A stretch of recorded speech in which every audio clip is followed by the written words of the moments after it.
नमस्कार, म डाक्टर प्रकाश बुढाथोकी, स्वास्थ्य तथा जनसङ्ख्या मन्त्रालयको प्रवक्ता। नेपाल सरकार स्वास्थ्य तथा जनसङ्ख्या मन्त्रालयबाट गत एक हप्तामा भएका नीतिगत निर्णय, प्रमुख कार्यहरू तथा स्वास्थ्य सम्बन्धी महत्त्वपूर्ण सूचना तथा जानकारीहरू सर्वसाधारण र सरकारवाला सबैलाई सहज रूपमा प्राप्त होस् भन्ने उद्देश्यले साप्ताहिक रूपमा ब्रिफिङ गर्ने निर्णय गरिएको छ। नेपालको संविधानले मौलिक हकको रूपमा सूचनाको हक प्रत्याभूत गरेको हुनाले आम नागरिकलाई यस स्वास्थ्य तथा जनसङ्ख्या मन्त्रालयले गरेका निर्णयहरू चाहे त्यो नीतिगत होस् चाहे कार्यगत रूपमा होस्, ती चिजहरूलाई पनि आम नागरिकलाई जानकारी दिने यस मिडिया ब्रिफिङको प्रमुख उद्देश्य पनि रहेको जानकारी गराउन चाहन्छु। माननीय स्वास्थ्य तथा जनसङ्ख्या मन्त्रीज्यूको परामर्श अनुसार आरम्भ भएको यस साप्ताहिक ब्रिफिङ हरेक साता शुक्रबार दिउँसो 1:30 बजे सञ्चालन हुनेछ र बढीमा आधी घण्टा नभए 15 मिनट मात्र मिडिया ब्रिफिङ रहने पनि यहाँहरूलाई जानकारी गराउन चाहन्छु। आजको ब्रिफिङमा यहाँहरू सबैलाई स्वागत गर्दछु। हिजो बिहिबार स्वास्थ्य तथा जनसङ्ख्या मन्त्रालयले बालबालिकामा हुने क्यान्सरको उपचारको लागि अत्यावश्यक औषधि प्राप्त गरेको छ। स्वास्थ्य तथा जनसङ्ख्या मन्त्रालयले यही मङ्सिरदेखि 14 वर्ष मुनिका बालबालिकाको क्यान्सर उपचार निशुल्क गर्दै आएको यहाँहरूलाई जानकारी नै छ। यस सेवामा थप सहयोग पुर्याउने उद्देश्यले विश्व स्वास्थ्य सङ्गठन र सेन्ट जुड्स चिल्ड्रेन्स रिसर्च हस्पिटलको संयुक्त पहलमा सञ्चालित global platform for access to childhood cancer medicines मार्फत बालबालिकाको क्यान्सर उपचारको लागि अत्यावश्यक औषधि प्राप्त गरेको हो। पहिलो चरणमा 1 वर्षका लागि पुग्ने गरी इन्जेक्सन सिस्प्लास्टिन 1 मिलिग्राम मिलिलिटर 5 मिलिलिटरको, इन्जेक्सन कार्बोप्लाटिन 1 मिलिग्राम मिलिलिटर 45 मिलिलिटरको र इन्जेक्सन कार्बोप्लाटिन 1 मिलिग्राम र मिलिलिटर 1 मिलिलिटर औषधि प्राप्त भएको छ। बिहिबार नै माननीय स्वास्थ्य तथा जनसङ्ख्या मन्त्री श्री प्रदीप पौडेलज्यूले कान्ति बाल अस्पताल, पाटन स्वास्थ्य विज्ञान प्रतिष्ठान, भक्तपुर क्यान्सर अस्पताल र बीपी कोइराला मेमोरियल क्यान्सर अस्पताललाई उक्त औषधिहरू हस्तान्तरण गर्नुभएको छ। नेपालले आगामी 5 वर्षसम्म क्यान्सर पीडित बालबालिकाको उपचारमा महत्त्वपूर्ण सहयोग पुर्याउने 35 प्रकारका औषधि र फर्मुलेसनमा 53 प्रकारका अत्यावश्यक क्यान्सर सम्बन्धी औषधि निशुल्क प्राप्त गर्नेछ। मन्त्रालय यस महत्त्वपूर्ण पहललाई सफल बनाउन प्रतिबद्ध छ र सम्बन्धित सरकारवालाहरूलाई पनि आवश्यक सहयोग गराउन हुन पनि अनुरोध गर्दछ र 5 वर्षसम्म निशुल्क प्राप्त गर्ने भावनाले त्यसपछिको हाम्रो चाहिँ दिगोपनको लागि पनि मन्त्रालयले गिरकारी गरिरहेको यहाँहरूलाई जानकारी गराउँदछु। अब पाठेघरको मुखको क्यान्सर विरुद्धको खोप अभियानको बारेमा म यहाँहरूलाई जानकारी गराउन चाहन्छु। नेपाल सरकार स्वास्थ्य तथा जनसङ्ख्या मन्त्रालयद्वारा यही माघ 22 गते विश्व क्यान्सर दिवसको उपलक्ष्य पारेर सुरु गरेको 2 साता फागुन 6 गतेसम्म सञ्चालन भएको पाठेघरको मुखको क्यान्सर विरुद्धको एचपीभी खोप फागुन 6 गते समाप्त भएको छ। यस अभियान अन्तर्गत हालसम्म कक्षा 6 देखि कक्षा 10 सम्म अध्ययनरत र विद्यालय नजाने 10 देखि 14 वर्ष उमेर समूहका 14,35,789 जना किशोरीहरूलाई खोप प्रदान गरिसकेको जानकारी गराउन चाहन्छौँ। यो कुल लक्ष्यको 92% हो।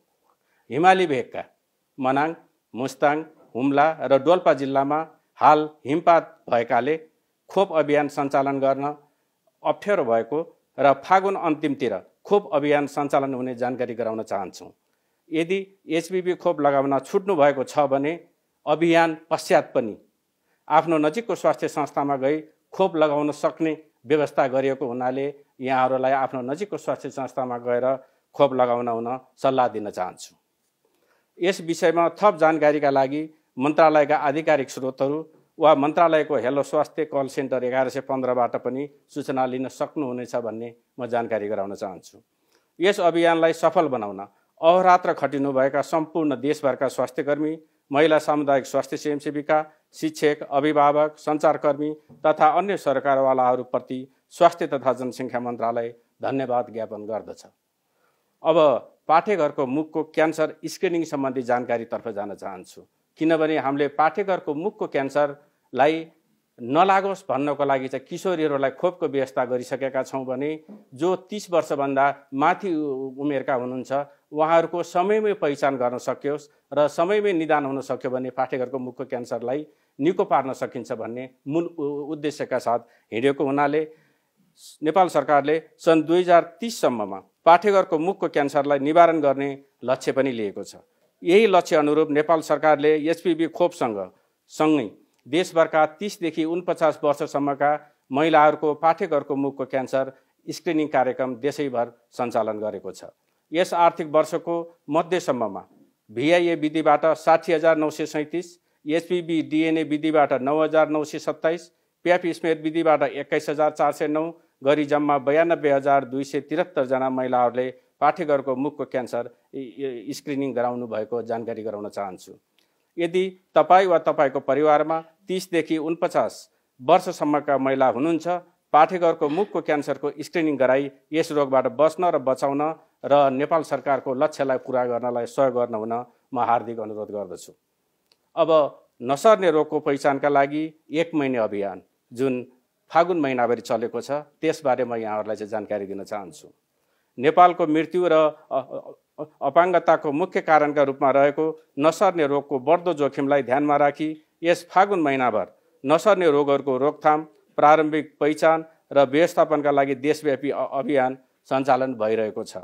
समयमै नसर्ने रोगको जाँच गरौँ, स्वस्थ र दीर्घ जीवन बाँचौँ भन्ने उद्देश्यका साथ स्वास्थ्य तथा जनसङ्ख्या मन्त्रालयले थालनी गरेको यस अभियानमा आफूलाई पाएक पर्ने नजिकको स्वास्थ्य संस्था जुन स्थानीय तह मार्फत छन् तिनीहरूमा गई मधुमेह जाँच, रक्तचाप मापन, मृगौला सम्बन्धी रोगको जाँच र बडी मास इन्डेक्स अर्थात् उचाइ अनुसार तपाईँको तौल कम छ कि बढी छ भनेर मापन गरी आफ्नो स्वास्थ्य अवस्था थाहा पाउनुहोस्।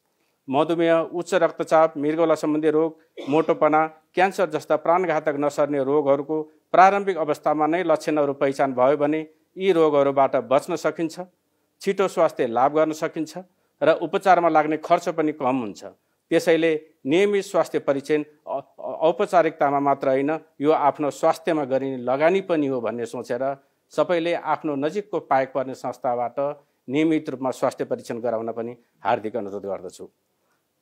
पछिल्लो समय बाँके जिल्लामा हात्तीपाइले रोग विरुद्धको आम औषधि सेवन अभियान पनि चलिरहेको छ।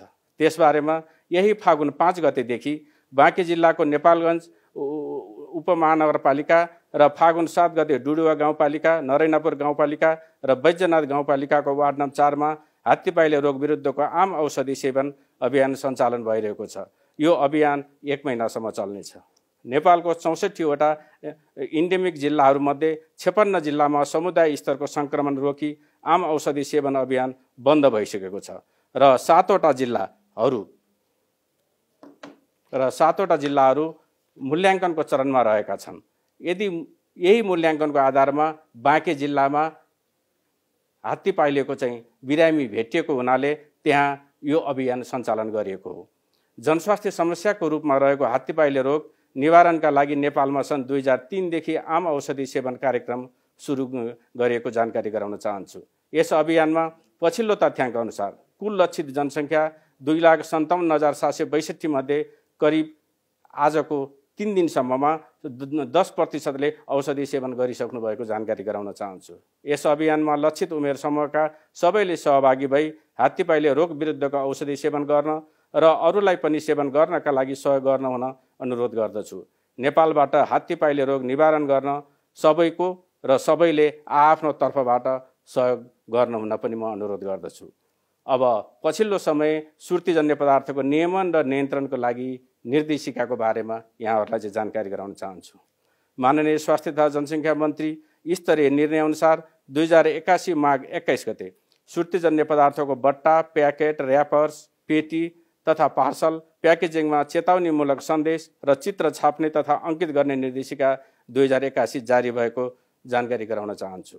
यस निर्देशिका बमोजिम सुर्तीजन्य पदार्थको बट्टा, प्याकेट, र्यापर्स, पेटी तथा पार्सल प्याकेजिङको मुख्य भागको अगाडि र पछाडि, जसलाई हामीले प्रिन्सिपल एरिया भन्ने गर्छौँ, फ्रन्ट र ब्याक को 100% भागमा तोकिएका चेतावनीमूलक सन्देश तथा चित्र राख्नुपर्नेछ। अब यस सुर्तीजन्य नियमन तथा नियन्त्रण ऐन 2068, नियमावली 2068 र त्यसपछि बनेका निर्देशिका र यो पछिल्लो निर्देशिकालाई पालना गर्न गराउन हुन सम्बन्धित सरकारवाला सबैलाई स्वास्थ्य तथा जनसङ्ख्या मन्त्रालय हार्दिक अनुरोध गर्दछ। विद्यालय स्तरको पाठ्यक्रममा स्वास्थ्य तथा शारीरिक विषयलाई अध्यावधिक तथा अनिवार्य गर्ने बारेमा विद्यालय स्तरको पाठ्यक्रममा स्वास्थ्य तथा शारीरिक विषय अध्यावधिक गर्ने र कक्षा 9 र 10 मा यस विषयलाई अनिवार्य गर्ने बारे स्वास्थ्य तथा जनसङ्ख्या मन्त्रालय र शिक्षा विज्ञान तथा प्रविधि मन्त्रालयको सहकार्यमा सङ्घीय तथा प्रदेश स्तरीय स्वास्थ्य तथा शिक्षा क्षेत्रका सरकारवालाहरूसँग बैठक सम्पन्न भइसकेको छ। शिक्षा मन्त्रालय अन्तर्गत पाठ्यक्रम विकास केन्द्र मार्फत स्वास्थ्य विषय तथा शारीरिक अध्यावधिक गर्ने योजना रहेको छ र अबको निकट भविष्यमा स्वास्थ्यलाई स्वैच्छिक विषयको रूपमा नराखी अनिवार्य विषयको रूपमा राखेर नसर्ने रोग र अन्य सरुवा रोगको बारेमा पनि आम विद्यार्थीलाई पनि जानकारी दिने नेपाल सरकारको नीति रहेको यहाँहरूलाई जानकारी गराउन चाहन्छु। अब एउटा खुसीको कुरा भन्छु, नेपाल सरकारको माइलस्टोनको अर्धवार्षिक प्रगतिबारे। नेपाल सरकार प्रधानमन्त्री तथा मन्त्री परिषदको कार्यालयको मार्फतका मन्त्रालय र निकायहरूको माइलस्टोनको अर्धवार्षिक प्रगति समीक्षा अनुसार स्वास्थ्य तथा जनसङ्ख्या मन्त्रालय 81.8% का साथ तेस्रो स्थान प्राप्त गर्न सफल भएको छ। त्यसमा हामी स्वास्थ्य क्षेत्रमा प्रत्यक्ष अप्रत्यक्ष रूपमा लाग्ने सबैलाई म हार्दिक बधाई दिन चाहन्छु। स्वास्थ्य तथा जनसङ्ख्या मन्त्रालयले जनताका स्वास्थ्यसँग सम्बन्धित गुनासोको सुनवाई गर्न र जिज्ञासाहरूका सम्बोधन गर्न हेलो हेल्थ सेवा सञ्चालनमा रहेको यहाँहरूलाई जानकारी नै छ। स्वास्थ्यसँग सम्बन्धित कुनै जिज्ञासा वा गुनासो भए निशुल्क नम्बर 1115 मा फोन गरी या 98 513 30 592 को व्हाट्सएप र भाइबर मार्फत आफ्ना जिज्ञासा र गुनासा राख्न सक्नुहुन्छ। र हालसम्म यस हेलो स्वास्थ्यमा 225 भन्दा बढी गुनासाहरू आइसकेका छन्, जुन प्रायजसो हाम्रो विभाजन अनुसार पारिश्रमिक त्यसपछि प्रशासनिक अस्पताल सेवाहरूमध्ये सबभन्दा बढी गुनासो चाहिँ प्रशासनिक सम्बन्धी र अस्पताल सेवा सम्बन्धी आएको पनि यहाँहरूलाई जानकारी गराउन चाहन्छु। र साथै यही फागुन 15 गते स्वास्थ्य सेवा ऐन जारी भएको उपलक्ष्यमा 29औं राष्ट्रिय स्वास्थ्य दिवसको आयोजना हुँदैछ।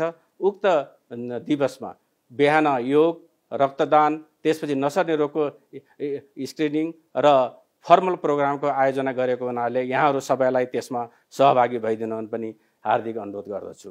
र हिजो मात्रै एउटा नेपाल चिकित्सक सङ्घ र स्वास्थ्य तथा जनसङ्ख्या मन्त्रालयबीच वार्ता टोली गठन भएर वार्ता चलिरहेको जानकारी गराउन चाहन्छु। मन्त्रालयका श्रीमान अतिरिक्त सचिव डाक्टर टङ्कप्रसाद बाराकोटीको संयोजकतामा भएको वार्ता टोलीले वार्ता गरिरहेको छ र अहिले सम्भवतः निष्कर्षतिर पुग्न लागिरहेको खबर पनि प्राप्त भएको जानकारी गराउन चाहन्छु। हवस् त, यहाँहरू सबैलाई धन्यवाद।